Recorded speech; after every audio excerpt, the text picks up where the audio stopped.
Hello, Captain Pats! Mapapaibig talaga si Kath, mga kasyos, dahil dito. Hindi ko maalala kung saan ang video na ito, pero mamaya natin ito itatakal, mga kasembreros, sa main item natin. So, unahin ko muna itong mga minor items natin. O, di ba? May pa minor items pa, no? Si Angel, or si Riza, nag-post, no, sa kanyang Instagram account nang ganap pa rin nila sa Amerika, mga kasembreros, sa San Francisco. Dito ay parang nakatayo si Riza, mga kasembreros, sa isang poste. Alam ko bumisit, parang ano sila, parang pumunta sila sa isang museum yata. Pero ito ay si Angel pala ito, mga kasembreros, no? Nasa pinto, parang nag-aantay. Tapos na Riza at ang mga pinsan niya, tsaka si April. Si April po ay nagpipicture pa sila, no, na parang na dito nakita sa salamin, reflection sa salamin, mga kasembreros, habang si Angel naman. So kay Angel pala ito na Instagram story, mga kasembreros. Si Angel naman ay nag-aantay, mga kasembreros, habang nagpipicture pa ang kanyang ate at ang kanyang mga pinsan, mga kasembreros. Ang cute lang, no? Tapos may pinuntahan sila dito, medyo mysterious ito. Itong pinost din ni Angel sa kanyang Instagram story, mga kasembreros. Ito pala yung papasok sila, mga kasembreros. Wala kasing location eh. Parang sa isang museum na medyo tapos nasa ilalim sila. May mga nakapila na tao. Hindi ko lang kung sila ito, pero parang hindi eh, mga foreigners ito, mga kasembreros. Nasa isang tourist destination sila doon. Tapos yun, parang naisipan ng Angel na ito yung angulo na kanyang kukuhaan, mga kasembreros. Palagay ko ay namasyal-masyal, no? Or museum ito, mga kasembreros. Kasi dati, di ba, parang Harry Potter yung pinuntahan nila sa London. So ito ay sa San Francisco, California. Although walang nakalagay na location, pero yun kasi yung pinaka-last nila na picture or location na pinost ni Alden, mga kasembreros. And then ito, next item natin, mga kasembreros. Grabe, no? Kasi parang pinagtapat sina Kath, si Vice, at saka si John Lloyd Cruz, mga kasembreros. Na kung saan ay yung parang gross income nila, mga kasembreros, bilang mga endorser, artista, and so on, mga kasembreros. So si Ma'am Catherine ang number 1 dito, no? Grabe. Siya yung pinakabata, pero siya yung may pinakamalaking gross amount na income, mga kasembreros. So the most in-demand endorser or female endorser sa showbiz ngayon. Andyan of course, no, sila Ann Curtis, sina Kim Chu, sina Maris Racal, Bel Mariano, pero si Ma'am Catherine talaga yung number 1 na pinaka in-demand, mga kasembreros. Hindi naman ito parang yung pagkukumpara dito is healthy comparison, mga kasembreros. Hindi siya yung toxic na talaga manda-down ka ng tao para may angat yung iyong hinahangaang artista, which is Ma'am Kath, mga kasembreros. So si Ma'am Kath ay number 1, 5.6 billion. Si Vice Ganda number 2, 5.2 billion. 3.7 naman si John Lloyd. Dito ko nagtataka, bakit number 4 si Daniel Padilla? Hindi ko lang alam, pero kasi si Alden ay alam naman natin. Number 6 si Alden dito eh. Tapos sabi dito, box office royalties ranked the highest grossing Filipino movie star since 2000. Palagay ko dapat hindi ko lang alam kung saan nanggagaling yung kay Daniel Padilla, kasi wala naman siyang gaano mga franchise, mga mga businesses, gaano. Hindi ko na alam, siguro sobrang laki ng kanyang talent fee, mas malaki pa kay Sir Alden, pero hindi ko alam. BDO pa lang ni Alden, grabe na yung niya, Hungry Pita, may McDo pa siya, yung mga endorsements niya na mga White Flower, Casino Plus, na maraming kasi number 1 na hindi ko lang alam, no? Hindi ko lang sure, mga kasembreros, pero try kong mag-search ng sarili dito sa mga net worth na ito. Number 4 kasi si Daniel Padilla, number 5 si Dingdong Dantes, number 6 si Vic Soto, si Alden, tapos number 7 si Vic Soto. Si Vic Soto nga, mas malayaman nga to si Vic Soto eh. Bakit number 4 si Daniel Padilla? Hindi naman sa hindi ko matanggap, pero yun kasi no, sina Bea Alonzo, si Bea Alonzo, bilyonarya na to eh. Bakit hindi ko lang alam. So sina Heart Evangelista, Tony Gonzaga, Piolo Pascual, at tapos number 4 si Daniel Padilla. Siguro sabi kasi dito ayan no, parang yung combined grosses ng kanyang pelikula across all major acting credits. So dahil pala sa pelikula ng Kathniel dati. So makes sense no? Kasi sinama nila yung Kathniel pa dati. Pero sa individual siguro ngayon ay of course no, si Alden Palong-Palo mga kasmas, or Paldong-Paldo, si Ate Soy. So yon. So sinali pala nila yung yung movies ng Kathniel pa dati. So kung wala si Ma'am Catherine siguro dati, hindi ko lang sure kung papatok yung ni Daniel Padilla ng ganoon kadami, kasi madami silang ginawa na movies, no, more than 10 movies from 2010s. So yun siya mga customers. And then ito, kinumpara ng isang admin yung pictures ng Fulkerson family from 2023 hanggang 2025. So yun, ang cute kasi dati ay gray, no, tapos parang abo. Ngayon naman ay parang dark gray mga kasembreros. So yun siya no, talagang dito ang cute lang nilang tingnan mga kasembreros. So kompleto pa rin sila. May nadagdag lang dito sa 2025. 4, 7, 10, 4, 8. So 8 lang sila dito sa nung 2023 mga kasembreros. Tapos next item natin, ito, bakit nila kinukumpara si Catherine kay Barbie Forteza? Mas magaling daw si Barbie na mag-act, no, or umarte kaysa kay Ma'am Catherine. So may kanya-kanya silang strength, no. Hindi natin pwede kumpara kasi iba-ibang roles ang ginagampanan na binibigay sa kanila ng management. So dito, huwag natin silang ikumpara mga kasembreros, kasi may mga comments dito ay base sa acting ni Kath, walay. Barbie is parang Barbie superb, tapos yun parang inano nila si Barbie mga kasembreros. So ito ay kanyang acting sa P77, isang horror movie.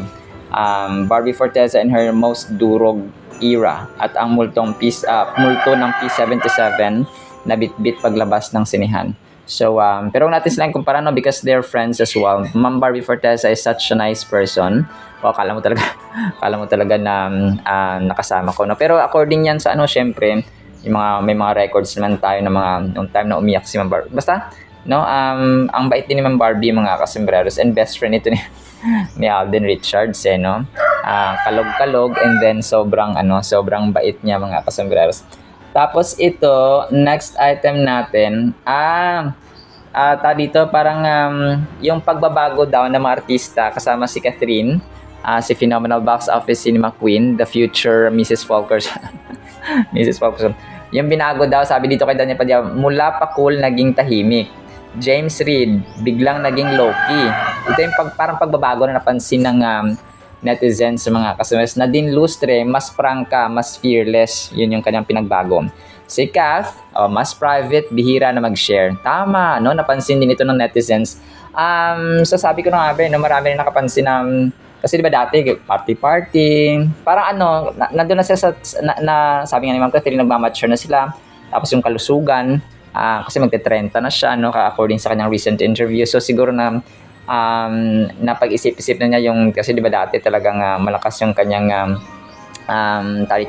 yung kanyang liquor tolerance, yung pag-iinom ng alak mga kasembreros ay malakas daw yung kanyang tolerance, sabi ni Daniel dati. So ngayon parang bihira na siya, no, pa wine na lang mga kasembreros yung kanyang mostly na pinapost kung merong special occasions. So expect natin bukas or mamaya yung kanilang post about sa New Year mga kasembreros. Pero yun po, no, talagang nag-mature na si Ma'am Catherine, which is definitely. So sabi ko na nga ba, no, hindi na ako nakapansin, naging tahimik at naging mas private na, bihira na mag-share ng kanyang mga gala-gala days, gala-gala moments si attorney mga kasembreros. So ngayon ay na lang siya. Parang nagmamature, no? Kasi nag-uusap ang dalawang yan sa Alden at saka si Kath na o remind, ganon, paalala. So, ganon siya mga kasomreros. So, ganon. Kasi sa mag-partner, ganon man talaga dapat nagpapaalalanan sa bawat isa. Tapos, ito na yung ating main item ha. Binibilisan ko kasi, dito, masyado na akong late mga kasombrero sa updates at saka sa aking Word of God na pang New Year. So, itong video na ito ay dito naka-white jacket si Alden. Tapos, yun, sina Laysam, si Mama Ten, nandito. Tapos, mapapaibig si Ma'am Catherine. Iba talaga si Tisoy, sabi dito kasi sa caption niya. Tapos, si Mama Ten, si Laysam yung kasama niya. Tapos, may mga fans na nagpapapicture sa kanya mga kasembreros. Ang ano ko dito, kasi medyo matagal na itong video na ito mga kasembreros. So, ang natutuwa ako sa caption dito kasi talaga mapapaibig si Kath mga kasembreros, which is definitely true, no? Sino hindi mapapaibig sa isang Alden Richards? Ibang-iba talaga to si Tisoy, mapapaibig mo talaga si Kath. So, sobrang inulit-ulit ko lang talaga mga kasembreros, no? Sa time na ito, hindi ko lang alam kung parang sa time pa yata ito ng promo ng Hello Love Again, pero may isang parang siguro nauna si Alden sa kanilang venue or sa kanilang meeting place mga kasomreros, kung kaya si Alden lang yung nakuhaan dito mga kasomreros. So dito talagang mabenta si Alden sa mga nanay at sa mga fans na oldies but goodies, no? And alive and kicking pa rin, no? Si ang mga nanay at saka mga fans mga kasomreros. So talaga mapapaibig. So special event ito, no? Kasi nga suot-suot ni Tisoy ang kanyang white or dirty white jacket mga kasomreros. Nakalimutan ko lang talaga. Pero as far as I can remember, yun nga, ito yung time na parang magpo-promote sila ng Hello Love Again. Tapos si Alden lang ang spotted, no? Parang wala pa yata si Catherine. Siguro ay na-late ng konti mga kasembreros. So, but correct me ha sa aking explanation mga kasembreros. Alright, so yun lang sa ating Kathleen items, no? Sana po ay pakinggan po natin ang Word of God. Today po is December 31. Naku po, wag po muna tayo magpuputok ng mga delikadong mga dito paputok mga customers kasi marami na ang nabiktima ng mga fireworks mga kasembreros. So yun po, sana po ay pakinggan po natin ang napakagandang salita po ng Panginoon in advance. Happy New Year mga kasembreros and Cathinatics. At para po sa ating Word of God is sobrang ganda nito mga kasembreros. Ang title natin ay Pag Natanggap Mo Na. Tunog pamasko, natanggap mo na. Bakit kaya? Proverbs chapter 2 verses 1 to 2. My son, if you receive my words. So ito pala yun, no? Pag natanggap daw and treasure my commands within you, so that you incline your ear to wisdom and apply your heart to understanding. Napakaganda ito mga kasembreros. Ito po ay si King Solomon na nagsabi mga kasusa, pag natanggap daw natin, yung son na sinasabi niya dito, hindi lamang siya anak na lalaki. Generic term po kasi ito, no? Lahat tayo pag natanggap natin yung wisdom, mapalalaki, babae, bata, matanda, no? As long as may pag-unawa ng mga kasembreros. Sabi niya, and treasure my commands, no? So that you incline your ear to wisdom. So, kapag natanggap natin yung instructions, so yung salita ng Panginoon sa Biblia, kapag narinig natin yung salita sa, kunwari galing sa pastor, no? Sa mga church leaders or mga evangelists, mga preachers, no? Mga guro in general, mga kasembreros, kapag narinig natin, we have to tanggapin natin ito, tapos gawin natin parang kayamanan ba, no? Treasure my commands, no? Ang utos ng Panginoon mga kasembreros, isa pamuhay natin ito. At kung makinig tayo about wisdom. Kapag ang ating, kunwari may nagka-counsel sa atin, magulang natin, unang-una sa lahat kasi yung parents natin, yung pinakaunang mga guro natin, sila yung pinakaunang nagturo sa atin ng tama at mali, no? Kung paano gawin ang ganito, ang ganyan. Ano yung dapat gawin at hindi gawin, no? Yung parents talaga natin mga kasembreros or mga guardians, no? Kasi ako hindi ako lumaki sa aking parents, lumaki ako sa aking mga relatives, mga kasembreros. So yung naging guardians ko, yung mga nakakatandang mga pinsan at saka mga tao sa paligid natin. So sila yung nag-serve mga kasembreros na kumbaga gabay, no, sa tamang landas ng buhay, mga kasombreros. So especially, no, yung mga birth certificates, naisip ko kung hindi pala alisto yung mga guardians ko dati, yung nanay ko, no, nasa kanya of course yung birth certificate ko. Kung hindi alisto si nanay, ay pag lumaki ka pala, kunwari mali yung spelling, mali yung kahit isang letra lang, di ba? Grabe, napakadaming asikasuhin pala nun kapag gaganon. So naisip ko talaga dito nung nag-aisip na ako na, thank you Lord kasi binigyan niyo ako ng magulang, binigyan niyo ako ng guardians na talagang alisto sila when it comes to documents and yun nga, yung ating mga papel sa buhay, mga kasombreros. So thank you Lord, no, sa mga ganong kung pagiging alisto nila at pagiging maalam, mga kasombreros. So sabi dito, so that you incline your ear to wisdom and apply your heart to understanding. So hindi lang pala utak, no, at saka yung ating mind or nervous system yung dapat na umuunawa. Yung ating puso din po, mga kasombreros, kasi yung ating nervous system, yung ating mind, yung ating brain, mga kasombreros, magsisend ng signal sa ating puso, sa ating kamay, sa ating paa, sa ating buong katawan, mga kasombreros. Kasi yung nervous system natin, yan yung yung central, yung pinaka-sentro, mga kasombreros, ng mga receptions, perceptions, and so on, mga kasombreros. Kung kaya pag sinasabing wala kang minsan pag sabi ko, ano ba yung utak mo? Parang ano laman ng utak mo, anong laman ng ulo mo? So ganun, mga kasos, no? Ibig sabihin ay galit na ito kasi parang walang naiintindihan at walang nauunawaan. So yun po siya. So pag natanggap natin, we have to value.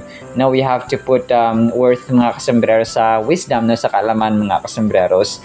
This verse encourages us to prioritize seeking wisdom and understanding throughout our lives. We can make better decisions, understand the world around us more deeply, and grow personally and spiritually by seeking wisdom. So wisdom is often seen as a precious gift, one that can guide us through challenges and help us navigate life's complexities with grace and clarity. So sabi dito, better decisions, okay?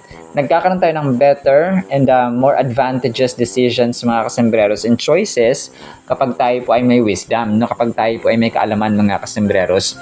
Gagawin ko ba ito o hindi? Kung gagawin ko ito, ano yung magiging consequences? Kung gagawin ko ito, ano yung magiging bunga? Ano yung magiging kahinatnan? So ganun dapat pag may wisdom ka. Hindi ka dapat tatalon sa isang situation or gawin mo agad yung choice mo, gawin mo agad yung naisip mo without making evaluation. Ano yung magiging kahinatnan, no? Ano yung magiging resulta? Tama ba to? Mali ba ito? Tama ba ito? Tama ba yan? So ganun siya, mga kasombreros. So para mas may malinaw ka na na plano, no, kapag may wisdom ka, nakapagplano ka ng maayos so that you will become more productive. May benefits, mga kasombreros. When we strive to understand the world and ourselves better, we are better equipped to live purposefully and make positive contributions to our communities. Additionally, treasuring God's commands in our hearts suggests that we should hold on to and value the teachings and principles found in religious texts. We can live in alignment with our faith and values, making decisions that honor our beliefs and bring us closer to God by cherishing these teachings. So, kapag cherish kasi natin ang isang turo, no, kunwari tinuruan tayo ng ating nanay, ng ating tatay, or ng sino man dyan, mga kasombreros, kahit matagal na, kapag cherish natin, na minamahal natin, mga kasombreros, yung turo na yun, hindi natin yung makakalimutan. So, gagawin natin at i-apply natin yun, mga kasombreros, kahit na tayo ay matanda na, no, kahit tayo ay nagkakaedad na, mga kasombreros, because yun nga, no, kasi nga tama at saka proper yung turong iyon, mga kasos, kahit na gaano katagal. So timeless siya, lalong-lalo na po yung turo ng Panginoon sa Holy Bible, yung kanyang teachings, no, na sobrang precious at yun yung pinakamahalagang turo sa lahat. Okay? Maaring may maririnig tayo sa ating mga teachers, sa ating mga especially kapag tinuturo nila yung salita ng Panginoon. So everything na related sa turo ng Panginoon, that's the most important teaching. That's the most important na principle na dapat nating, or truth, no, katotohanan na dapat nating isa pamuhay, mga kasombreros, habang tayo ay nasa mundong ibabaw. So this verse reminds us to internalize and act upon the guidance provided to us by our faith, allowing it to shape our actions, thoughts and interactions with others. So we can lead more fulfilling and meaningful lives rooted in faith and purpose by seeking wisdom, understanding, and treasuring God's commands. So yun, ang kayamanan ay hindi lamang material things. Okay? We need money, we need the financial aspect, of course, pero hindi yun hindi yun yung pinaka main purpose ng buhay. Kailangan natin sila, but kung i-prioritize natin ang mga bagay sa buhay natin, mas mahalaga ang pera kaysa sa relationships, no? Mas mahalaga ang relationships kaysa sa pera. Mas mahalaga ang, kasi ganito yun eh, kapag mas pinahalagahan mo yung relationships ninyo, kahit mahirap kayo, kung meron kayong pagtutulungan, kung meron kayong pagkakaisa, nagkakaroon kayo ng isang plano. So pag nagplano kayo, kahit mahirap kayo, so tapos pinagtulong-tulungan ninyo, so magiging successful kayo mga kasembreros. Whereas, kahit na marami kayong pera, kung nag-aaway naman kayo sa isa't isa, so hindi kayo magkakaroon ng pagkakaisa. Magkakaroon kayo ng mapahidwaan, no? At saka unforgiving spirit sa bawat isa. So which is, ayaw natin mangyari. Mas okay na sakto lang ang buhay, na nagkakasundo at nagmamahalan ang bawat isa, kaysa sa mayaman naman kayo pero may hidwaan ng magkakapatid, ang magulang, ang asawa, and so on mga kasembreros. So parang may iba rin kasi na mas gusto nila na mag-separate na lang kung kaya naman, tapos marami silang pera pero may kagalit nila yung kapatid nila, kagalit nila yung magulang nila, kagalit nila yung asawa nila, and so on mga kasembreros. So yung mga yun ay hindi yun maalam na tinatawag ng Panginoon mga kasembreros. Kailangan maalam tayo ba? So kung maalam tayo, we know how to handle our relationships, we know how to act and interact mga kasembreros, how we treat other people, especially yung ating mga family members mga kasembreros. So the most important group sa ating buhay. This call to seek wisdom is not merely a suggestion, but a vital aspect of a fulfilling and purposeful life. The intimate tone of my son, if you accept my words, conveys a sense of personal guidance and trust, akin to the relationship between a parent and child. It emphasizes the importance of internalizing and valuing wisdom, moving beyond mere acknowledgement, deep rooted incorporation into our inner being. So yun siya mga kasembreros. Mababago kasi yun kapag meron kang wisdom, mababago yung iyong mindset, mababago yung principle, magbabago yung iyong routine sa buhay. Kunwari, dati, babad ka sa cellphone or babad ka sa paggala, babad ka sa barkada, babad ka sa ganito. So kapag nagkaroon ka na ng pananampalataya sa Panginoon, babaguhin ito yung iyong routine, no?